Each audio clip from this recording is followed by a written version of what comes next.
अस्सलाम वालेकुम dear students, I am Mohsin Hanif. हमने लास्ट लेक्चर में प्रॉब्लम नंबर 1 की थी उसकी जॉइंट स्टॉक कंपनी की। उसमें देखते थे कि हमने शेयर्स कैसे इशू हुए और कैसे अलॉट हुए। अब जब सेकंड प्रॉब्लम में जाते हैं तो वहाँ पे एक पॉइंट आपको गिवन है, ओवर सब्सक्रिप्शन। ओवर सब्सक्रिप्शन का क्या मतलब होता है? ओवर का मतलब होता है ज़्यादा। सब्सक्रिप्शन आपने लास्ट टाइम डेफिनेशन भी इसकी पढ़ी सब्सक्रिप्शन की, क्या होती है कि जब कंपनी अपने शेयर इशू करती है तो पब्लिक जो उसको सब्सक्राइब करती है उसको हम सब्सक्रिप्शन कहते हैं। तो अब सब्सक्रिप्शन ज़्यादा आ जाती है। देखते हैं क्वेश्चन में क्या कैसे उन्होंने हमें बताया गया। प्रॉब्लम नंबर 2 है, Noman Ltd was registered with an authorized capital of rupees 40 lakh divided into 4 lakh shares of rupees 10 each. The company issued ordinary shares to general public for the subscription at par value of on 1st July 2016. Subscription rate was fixed on 15th July 2016. Pass the generally in the book of the company. If applications for 2,30,000 shares were received, show the shares were allotted on 31st July 2016. ठीक है जी। अब यहाँ पे देखें, उन्होंने आपको एक point बता दिया। एंड वाली जो लाइन है, if applications of 2,30,000 shares were received. Company share issue कर लिया है 2 लाख, आपके पास एप्लीकेशन आ जाती है 2,30,000, ओवर सब्सक्रिप्शन होगी।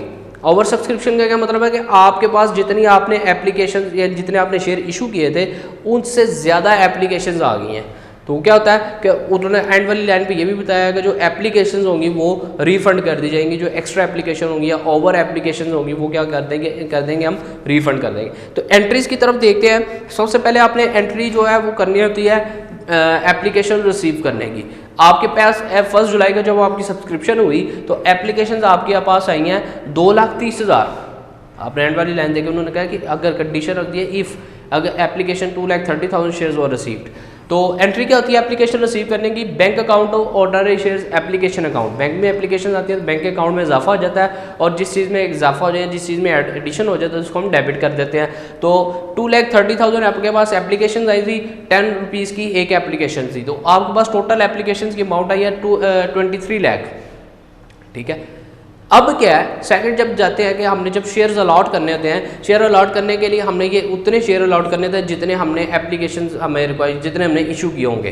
ठीक है। तो हमने तो शेयर इशू किए थे सिर्फ 2 लाख के, तो हमने ये देखना है कि जितने शेयर इशू होंगे उतने ही हमने अलॉट करने हैं। तो शेयर इशू करने की एंट्री आपके पास होती है ordinary shares application account to ordinary shares capital account.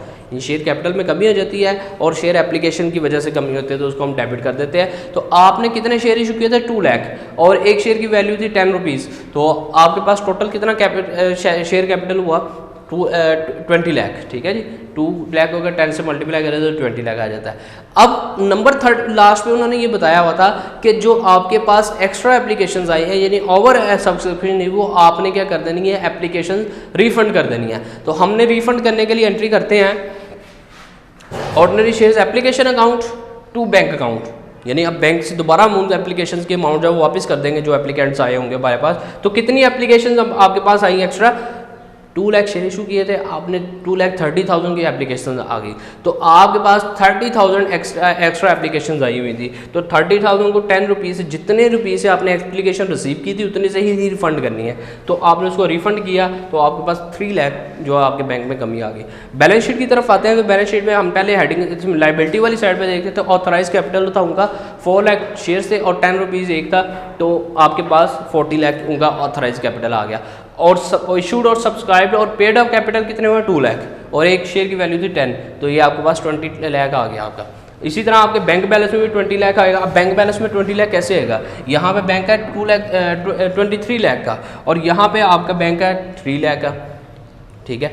अब यहाँ पे बैंक डेबिट हो रहा है, यहाँ पे क्रेडिट हो रहा है, मीन्स के बैंक में से हम 3 लाख जो वो हम माइनस कर रहे हैं, क्रेडिट कर रहे हैं, तो अब हमारे बैंक में कितना रह जाएगा? 20 लाख रह जाएगा। तो इसलिए हमने इसको 20 लाख लिखा है। ठीक है।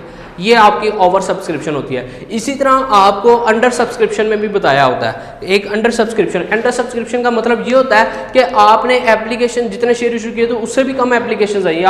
मैंने आपको डेफिनेशन में पढ़ाया था। इसकी प्रॉब्लम नंबर 3 देखते हैं हम। तो कहता है कि on 1 June 2016 Decent LTD issued 50,000 ordinary shares of ₹10 each to general public on 15 June the subscription date. Applications were received 45,000 shares. Consequently, 55,000 shares were taken up by the underwriters as per agreement on 30 June 2016 the company allotted the shares।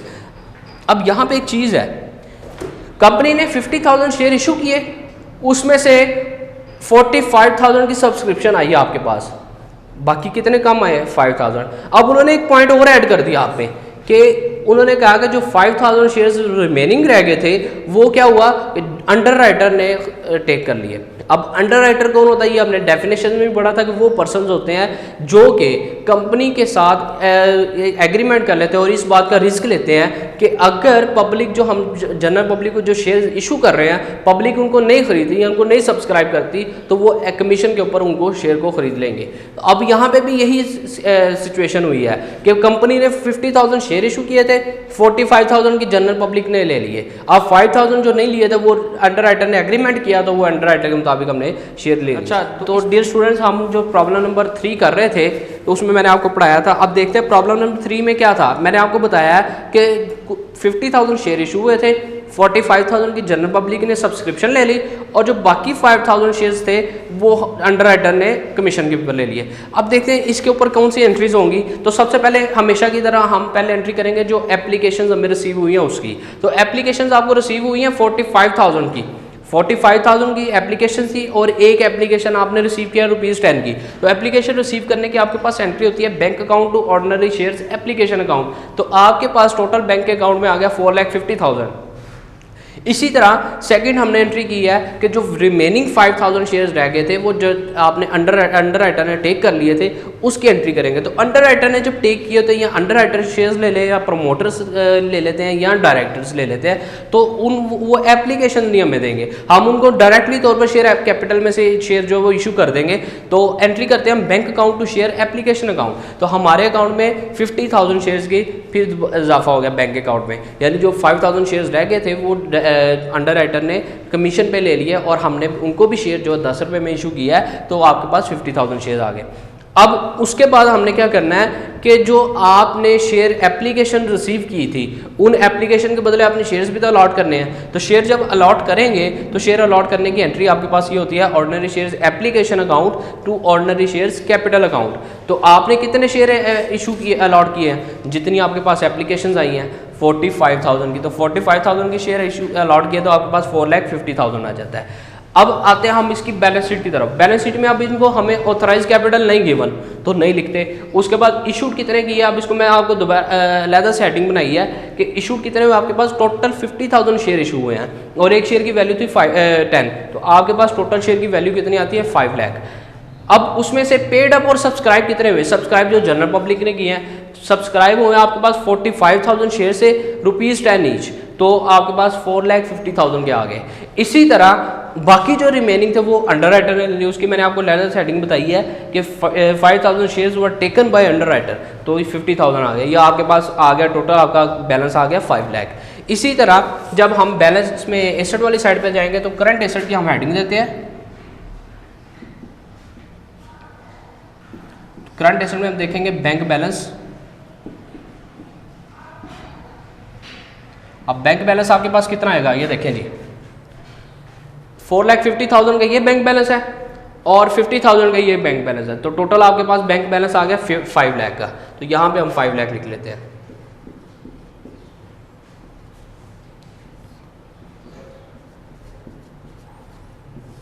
ये देखिए जी 5 लाख आपका ये bank balance आ गया, तो total भी आपका 5 लाख आ गया।